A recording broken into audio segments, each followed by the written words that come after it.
ایران کا میزائل اور ڈرون نظام موجود ہے۔ ایران کا چین، روس، شمالی کوریا کے ساتھ تعاون مزید مضبوط ہوا۔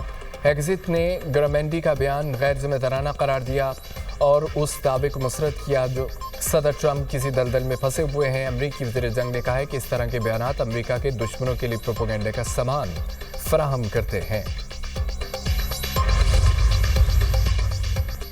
عمانی وزیر خارجہ بدر عبدالسعیدی کی اقوام متحدہ کے سیکرٹری جنرل انطونیو گوتریس سے ٹیلی فونک گفتگو ہوئی۔ علاقائی پیش رفت پر تبادلہ خیال، دونوں رہنماؤں کا سمندری راستوں کی سیکیورٹی، حفاظت اور نقل و حرکت کی بحالی کے لیے عالمی کوششیں تیز کرنے پر زور۔ عمانی وزیر خارجہ کا کہنا تھا کہ مسائل کے حل کے لیے تمام فریقین لچک کا مظاہرہ کریں۔ بین الاقوامی قانون کے مطابق عالمی تجارت کو یقینی بنایا جائے۔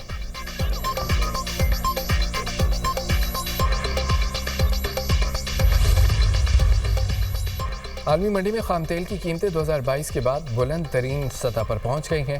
برطانوی خام تیل کی قیمت میں 8% اضافہ $118.80 فی بیرل فروخت ہونے لگا۔ امریکی خام تیل 7% مہنگا، فی بیرل قیمت $107 تک پہنچ گئی۔ امریکی صدر ٹرمپ کی تیل کمپنیوں کے اعلیٰ افسران سے ملاقات۔ وائٹ ہاؤس حکام کے مطابق ایران کی ناکہ بندی طویل ہونے کی صورت میں عالمی آئل مارکیٹ پر اثرات سے متعلق مشاورت کی گئی۔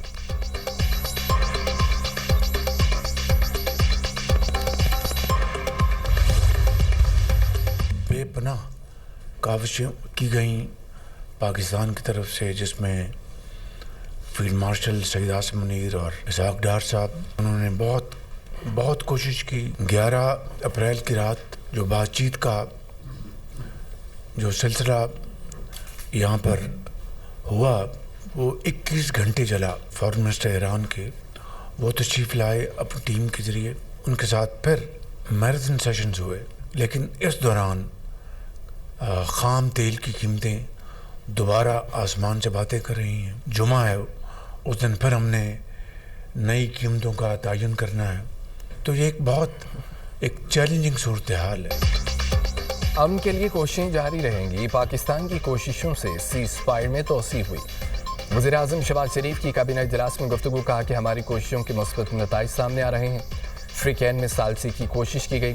اسحاق ڈار، فیلڈ مارشل سید عاصم منیر نے خطے میں قیام امن کے لیے صدقے دل سے بھرپور کاوشیں کی۔ 11 اپریل کو ایران امریکہ مذاکرات کا سیشن 21 گھنٹے چلا۔ دعا گو ہے کہ جلد جنگ ختم ہو، امن قائم ہو۔ جنگ کے باعث ہماری معاشی ترقی کا سفر رک گیا۔ ہمارے سامنے مسائل کے پہاڑ کھڑے ہیں، مشکل وقت سے کامیابی کے ساتھ نکلیں گے۔ تیل کی قیمتوں کے حوالے سے چیلنجنگ صورتحال ہے۔ خام تیل کی قیمتیں پھر آسمان سے باتیں کر رہی ہیں۔ جمعے کو تیل کی قیمتوں کا دوبارہ تعین کرنا ہے۔ جنگ سے پہلے ہفتہ وار پیٹرولیم بل $300 ملین تھا، اب $800 ملین ہے۔ پاکستان نے $3.5 ارب کے بیرونی قرضے واپس کیے ہیں۔ معاشی چیلنجز سے نپٹنے کے لیے سعودی عرب کی قیادت کے مشکور ہیں۔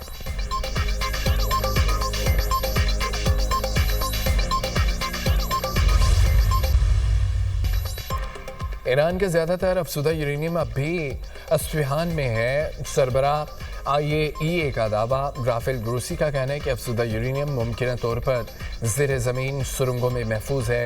اصفہان جوہری کمپلیکس میں معائنہ جنگ کے باعث معطل ہوا۔ جون 2025 میں جنگ سے قبل یورینیم کو سرنگوں میں منتقل کیے جانے کا شبہ ہے۔ سیٹلائٹ تصاویر میں ٹرکوں کو کنٹینرز کے ساتھ سرنگ میں داخل ہوتے دیکھا گیا۔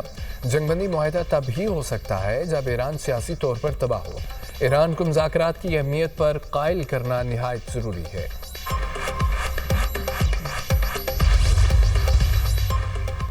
لندن کے علاقے گولڈز گرین میں چاقو سے حملہ، 2 یہودی زخمی۔ برطانوی پولیس نے حملے کے شبہ میں ایک شخص کو حراست میں لے لیا۔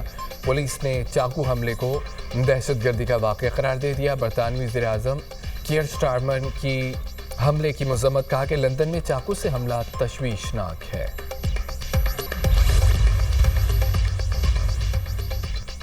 وزیر خارجہ اسحاق ڈار سے سعودی سفیر نواف بن سعید الماکی کی ملاقات۔ خطے میں حالیہ پیش رفت پر تبادلہ خیال۔ اسحاق ڈار کا خطے میں امن کے لیے فریقین کے درمیان مکالمے کی اہمیت پر زور۔ پاکستان کی کوششوں پر سعودی عرب کی حمایت کا شکریہ ادا کیا۔ پاکستان اور سعودی عرب کے درمیان برادرانہ تعلقات اجاگر۔ اسحاق ڈار کی برطانوی وزیر خارجہ جویٹ کوپر سے ٹیلی فونک گفتگو۔ رہنماؤں نے خطے کی بدلتی ہوئی صورتحال پر تبادلہ خیال کیا۔ برطانوی وزیر خارجہ نے خطے میں امن و استحکام کے لیے پاکستان کی کوششوں کو سراہا۔ دونوں رہنماؤں نے قریبی رابطے میں رہنے پر اتفاق کیا۔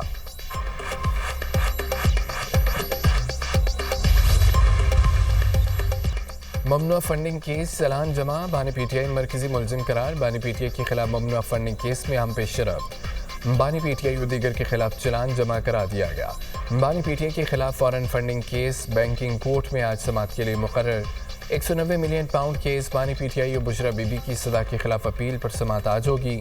چیف جسٹس اسلام آباد ہائی کورٹ سرفراز روکر اور جسٹس محمد آصف پر مشتمل بینچ سماعت کرے گا۔